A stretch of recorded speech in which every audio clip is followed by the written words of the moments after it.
It is such a great honor to have been invited by three dear friends, Ilan Meirov, Yanav Meirov, and Rabbi Abel, to come to speak to all of you. I spoke to Dr. and Mrs. Melvin Tepler before, and I gave them a bracha that the fact that they opened up their home, Hashem should bless them. They should always open up this home for simchas and for inyanim of mitzvah and Torah and Yiras Shamayim. There's a very famous pasuk in Amos, Peri Gimel Pasuk Ches, and it says like this: Aryeh Sha'og Milo Yira. If a lion roars, wouldn't you be afraid? You're walking down Broadway or Central Avenue, and all of a sudden you see a lion. Everybody would be afraid if that lion was roaring. And Mefarshim say something very interesting. The word Aryeh is spelled Aleph Reish Yud Hey, and they say it stands for Elul, Rosh Hashanah, Yom HaKippurim, and Hoshana Rabbah. So Aryeh Shog, if these days of Elul, Rosh Hashanah, Yom HaKippurim, and Hoshana Rabbah are roaring to us, Mila Yira, shouldn't we be afraid? Now I daven in a shul in Kew Gardens, where Rav Shlomo Tarabam used to be the Rav. He never passed away, but a number of years ago, Kol Nidri at night, he repeated this thing. Now I knew this from years before, but what he said afterwards was incredible. He said, I don't understand the pasuk. Aryeh Shog, if a lion roars, Mila Yira, wouldn't you be afraid? He said, this past summer, I took my children to the Bronx Zoo, and we saw a lion, and the lion was roaring, and nobody was afraid. So what is the pasuk saying? Aryeh Shog, Mila Yira. So he said, of course. You know why none of the kids were afraid? Because the lion was in a cage. And if you put the lion in a cage, then you got nothing to worry about. And he said, if you put Hashem, Kaviyachal, so to speak, in a cage, and you're not really close to him, then you have nothing to be afraid about. But then you're not close to Hashem. So he said, what we have to do, and he showed something which is so incredible, I could not get over this. Take a look tonight, if you remember, in your Machzor and Hoshana Rabbah, the final prayer in Hoshana Rabbah, you know what it is? Yehi Ratzain. Hashem, may it be your will. Shetosir mechitzas habarzel. Remove the iron barriers, hamafsekes beinenu beinecha, that separate me and you from each other. In other words, we're asking Hashem, take away the cage. We want to be close to Hashem. Because if you lock Hashem in a cage, then Elul, Rosh Hashanah, Yom Kippurim, Hoshana Rabbah doesn't mean anything. So that's what we have come here tonight. We've come here tonight in the middle of Elul to hear that roar of Aryeh Shog, Elul, Rosh Hashanah, Yom Kippurim, Hoshana Rabbah. And I believe that every one of us can roar back. There's no question, it's frightening. The days are frightening. But every one of us can roar back. And the way I know this, because the pasuk tells us, Hein om kilavi yokum. Balak said about the Jewish people, we are like a lion that gets up, and like a lion, we can be elevated. It's true, these days are roaring to us. But I'm going to show you tonight how we can roar back. And that's the goal, and the whole tafkid, the whole purpose of these days, to hear the roar, but to respond. And so I want to share with you a story that shook me to the core. I recently wrote a book, if you could just give me that book over there. It's called Yomim Neroim with the Magid. And in there, it just came out just 3 weeks ago. And in there, I wrote about Elul, Slichas, Rosh Hashanah, Aseret Yemei Tshuva, and Yom Kippur. And one of the things that I wanted to write about was about Yizkar. Because those of us who unfortunately have to say Yizkar, because we lost a parent or a dear one, it's a very, very moving moment. And so I decided to write something that happened to me on a visit to the Ukraine. Some of you know that over the last number of years, every summer I take people to different places in Europe where Yiddishkeit flourished. And one year we decided to go to Ukraine, and we were going to go to a ravine, a huge place called Babi Yar. I had just read about it, I was never there. And Babi Yar is a place where Rachmana litzlan, that was the greatest massacre, the greatest 2-day massacre in the entire Holocaust. Within 2 days, 37,771 Jews were killed in that ravine. They were on top of a hill, they were shot into the ravine, and over the next few months, over 100,000 were killed there. And all these people died al Kiddush Hashem. They died only because they were Jewish people. And I was going to take all the people there, and I knew that on a huge pedestal there was a menorah. I was going to stand next to the menorah on the pedestal, and then I was going to give my speech about dying al Kiddush Hashem. And as I was walking down the path towards that menorah, and the people were behind me, I saw something that I had no idea was there. I couldn't believe it. When they showed it on Google, the menorah and the pedestal, that wasn't there. And what it was a rock that was 2 feet wide and 3 feet high. And on that rock was one pasuk, the most frightening and the most appropriate pasuk that could have been written there. Someone thought to engrave that rock with this pasuk: Koil demei achicha tzoyakim alay min hadoma.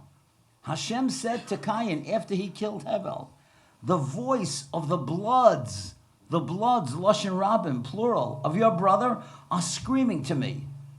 And I took a look at that and I just got the chills. I could not believe it. Because what that pasuk was saying, right there at that rock, was that 6 million is a lie. It's not 6 million, it's 60 million. Because just like Hashem said to Hevel, Hashem said to Cain, the bloods of your brother. What does it mean, the bloods?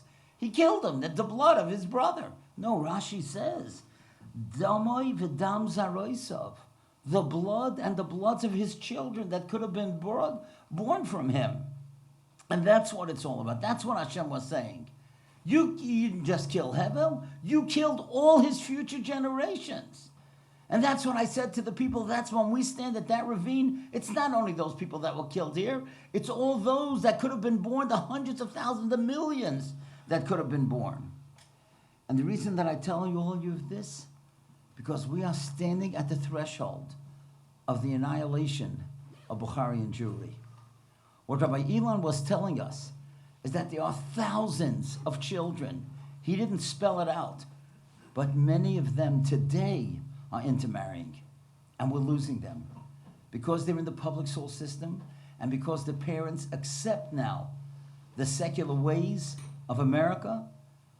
They wouldn't intermarry, their parents, because they still had a connection to the Bukharian heritage in Russia and the Soviet Union. But these kids don't have that. And today we have to know that if we don't help, it's called demei achicha tzoyken alei man adama.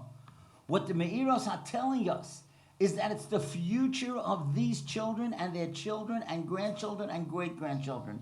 And that's what we come here for tonight, to save the future generations of Bukharian Jewry, because otherwise they'll be lost. Now, I've seen some of these kids. I've gone to some of those schools.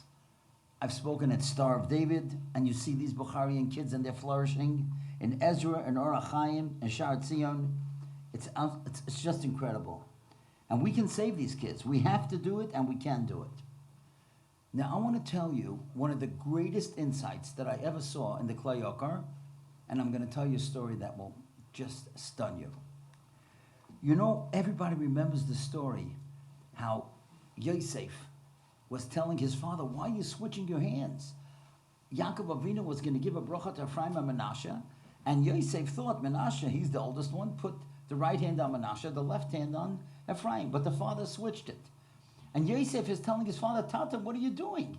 Menashe is the older one, the right hand should be on him. Vayemoin Oviv, and the father rejected it. Vayem, he said, Yadati bini Yadati, don't worry, my son, I know what I'm doing. Gam hu yilom, he will also be great. Menashe will be fine. V'gam hu yigdal, he'll be great. V'ulam achiv hakotan, listen to this. The achiv hakotan, the younger one, yigdal mimenu, he's going to be the great one. And the Klei Yakar says, Mikol Mokim, what does that mean? There's a hidden secret. And all of us should know this in our own families. Many times you have a number of children, and you think, oh, this one, he's the one that, oh, she's the one that's going to give you the nachas. And what happens? They grow up, and that kid that you thought was going to be nothing, that's the one that you get the most nachas from. Every one of us here who went to high school, think back to your graduating class. That kid, that boy, that girl that you thought was going to be so special, did they end up special? Never. It was that kid that was sitting in the back. Nobody thought anything was going to be of him or of her. And look at that. They became so great. They became community leaders. They became Talmidei Chachamim. Why? Because you know what he says, the Klei Yakar? He says, Kol Adam sheyesh bo tzad katnos. Every child that has something inferior about them, HaKadosh Baruch Hu Magbiyah, Hashem lifts him up to make him the leader. Never give up on your child, in your classroom, in your home, in your community. You never know which kid is going to be the great one. And it's usually the kid that everybody thinks is going to be nothing. So I want to tell you a story. Many, many years ago, there was a woman, a Bukharian woman. Her name was Shoshana. And she came from Bukharia. She married to a guy, Moshe. They moved to Israel, and then they came to New York. And they were living in Forest Hills. And she wanted very much to send her child. She had a few boys. She wanted to send their child to a Jewish school. She didn't know Jewish schools. She lived in Forest Hills, and somebody told them about Solomon Schechter in Hillcrest. So she takes her boys, and she comes to Solomon Schechter, and she walks into the principal's office, and she's told, this is the rabbi. But the fellow didn't have a beard. I mean, who am I to talk about that? But whatever. And she said, this is not a rabbi. Where I come from, the rabbis have beards. And she's walking around the hallways, and she doesn't feel that Yiddish geschmack, even though she's not really religious.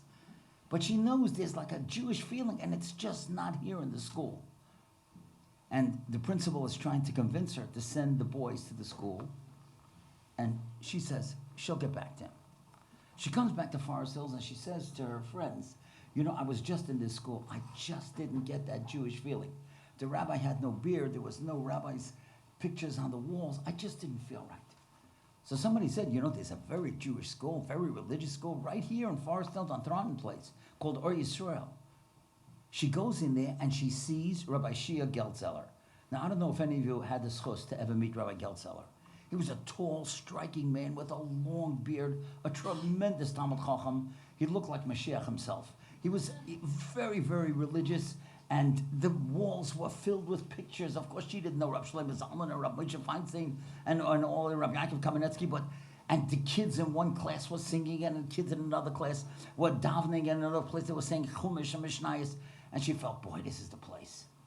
So she comes into the office, and she's sitting in front of Rabbi Geltzeller. And she says to Rabbi Geltzeller, I have 2 boys and a younger boy, and I would like to send them to your school. And Rabbi Geltzeller looks at Shoshana. She's not even so religious. And he begins asking about the boys. They don't really have such a background. And Rabbi Geltzeller, who was a tzaddik, he meant well. And he said, look, the early grades, they speak Yiddish here. Your kids don't speak Yiddish. They're going to get lost. I'm telling you, it's not that I don't want your children, but I'm telling you it's best. Let them go to a different school. And she's beginning to realize, Shoshana is beginning to realize that her children are not going to get accepted. And how could she argue with this rabbi? How could she argue with this tzaddik? And she begins crying. The tears are coming down her cheeks. She's not saying a word. She's just crying. And Rabbi Geltzeller, as he's talking to her, he's melting. This holy woman, look how she's crying because she wants her children to be accepted in a Heilige Yeshiva. He takes one look at her face and he says, your children are accepted. I'm going to accept your children. Because she cried. She accepted the children, and one of the boys became the valedictorian in the school. That little boy is sitting right here. That's Rabbi Elon. Where are you, Elon? There you are. Could you imagine? Ulam ochiv hakoton yigdal mimeno. I begged him not to tell the story because I wanted to tell it. Could you imagine? This was a boy who came from a Bukharian mother who was barely religious, but she knew what she wanted. She cried. Who's going to cry today? We have to cry. We came here tonight to cry for all those beautiful children whose parents don't know what it means to cry. Shoshana was able to cry, so she had Yaniv, Shlomo, and Elon, children that any parent in the world would be proud of. Look what this Achiv HaKotan, what he accomplished. We have to cry tonight. We have to feel the pain of the future of these generations, because look what happens. They each can become great. They each can make a difference in Klal Yisrael. And so I want to tell you one more thing. When I wrote this book, I was looking at so many different svarim for different and new ideas. And one thing that I saw, I could not get over this. The word dvash, which is honey, and we dip the apples in honey. Dvash dalid beis shin equals 306. And you know what else equals 306? The Bnei Yisachar, the Heilige Bnei Yisachar, the din of a Rabbi says, the two words Av Harachamim, the father of compassion. Now every Shabbos we daven Av Harachamim. So he says that's why we use honey, as a symbol that we want the Av Harachamim that equals Dvash should give us a sweet year. And when I thought about that, it occurred to me one of the most beautiful statements that I ever heard in my life. And it occurred to me that maybe, there's another reason for eating apples on Rosh Hashanah. I once was in Manchester, and there was a woman, Rabbi Tzanchavi Waksham, she passed away already. She had MS, and she was writing a book, Facing Adversity with Faith. And she asked me to write a letter for the book. And in the book, she had a great expression. It wasn't her expression, but it was a showstopper. Listen to this expression. She wrote, any fool, any person can count the seeds in one apple. Just open up an apple, you could count the seeds. You don't have to be a big chacham. But only the highest power, Hashem, can count the apples in one seed. And I want to repeat that. Any fool, any person can count the seeds in one apple, but only the highest power, Hashem, can count the apples in one seed. And maybe this year, before we dip the apple in honey, take a look at the seeds. And talk to your children. We each have to become seeds, because we can process and we can build apples with friendship, with finances, with kiruv, with inspiration. Shlomo, Shoshana, rather, and Moshe, they were seeds they planted. Look at the apples that they planted. And look at the apples that these tzaddikim are planting. And that's what Chazaq is all about. We are here tonight to plant seeds so that a great nation should blossom. And that's what we need more than anything else. And when the Pasuk tells us, Aryeh Shog, that a lion roars, we can roar back. You know how? Tonight, we can plant seeds. By supporting Chazaq like we never supported it before, to make sure that those children, of all the programs in public school, of all the programs during the week, that the kids eventually end up in yeshivas and Beis Yaakovs, any kind, so that eventually they're going to grow to be the best they can be. And I believe, B'leif Shalom, that if we take care of Hashem's children, He's going to take care of our children. We should have a bracha that all of us should see nachas and mazel. And this year, Tovshin Pei Beis should be Tehei Shanas Penine Bracha. It should be jewels of blessing. And these are the jewels right here. These little kids. They can be jewels of blessing for all of us in Klal Yisrael. May it be so in Chazaq and in our families. Thank you for inviting me, and thank you for listening.